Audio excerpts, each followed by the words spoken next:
আসসালামু আলাইকুম রহমতুল্লাহি আবরকাতুহ। আলহামদুলিল্লাহ। আজকে আমাদের মুরগির বাচ্চার 5 দিন বয়স। আজকে আমাদের মুরগির বাচ্চাগুলোকে ভ্যাকসিন দিতে হবে।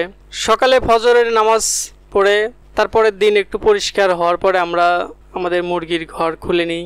যেহেতু মুরগির বাচ্চাগুলোকে ভ্যাকসিন দিতে হবে, এই জন্যে প্রথমে অন্যান্য কাজে না যেয়ে আমরা মুরগির বাচ্চাগুলোকে ভ্যাকসিন দেওয়ার জন্য এসেছি। যদিও আগামীকাল আমরা মুরগির বাচ্চার ভ্যাকসিন নিয়ে এসে রেখেছিলাম। আপনারা দেখতে পাচ্ছেন যে আলহামদুলিল্লাহ আমাদের মুরগির বাচ্চাগুলো অনেকটাই সুস্থ।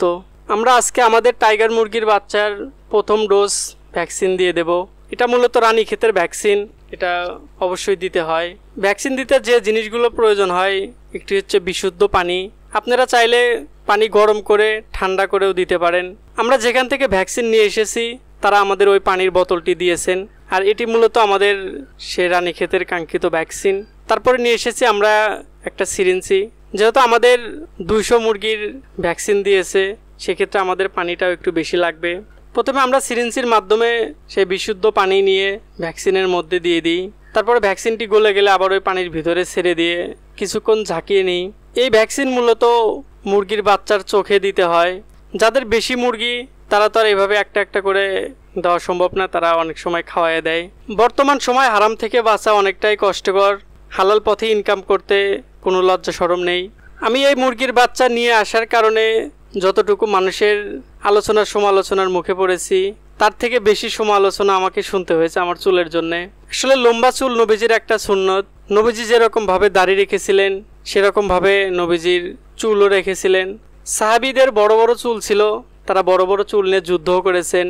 বুঝি না চুল নিয়ে মানুষের এত মাথা ব্যথা কেন। একজন মানুষ দাড়ি রাখলে কেউ বলে না যে তুমি কেন দাড়ি রেখেছো, কিন্তু চুল রাখলে হাজার হাজার প্রশ্নের উত্তর দিতে হয়। চুল এরকম না এরকম থাকবে, এরকম না এরকম থাকবে। আমরা তো জানি যে কীরকম চুল থাকবে কীরকম না থাকবে। এখনও বড় বড় আলেম ওলামা, বড় বড় আল্লাহওয়ালা যারা মিডিয়ার সামনে আসতে চায় না বা মিডিয়ার সামনে আসে না, তাদের মধ্যে অনেকেরই লম্বা চুল আছে। যাই হোক, মানুষের আলোচনা করার প্রয়োজন, আলোচনা করবেই। নিন্দুকেরা নিন্দা করবে, নিন্দা করলে কি ক্ষতি আমার, তাদের কাজই তো নিন্দা করা। যাই হোক, আমরা আমাদের মুরগির বাচ্চাগুলোকে চোখে 1 ফোঁটা করে ভ্যাকসিন দিয়ে দিচ্ছি।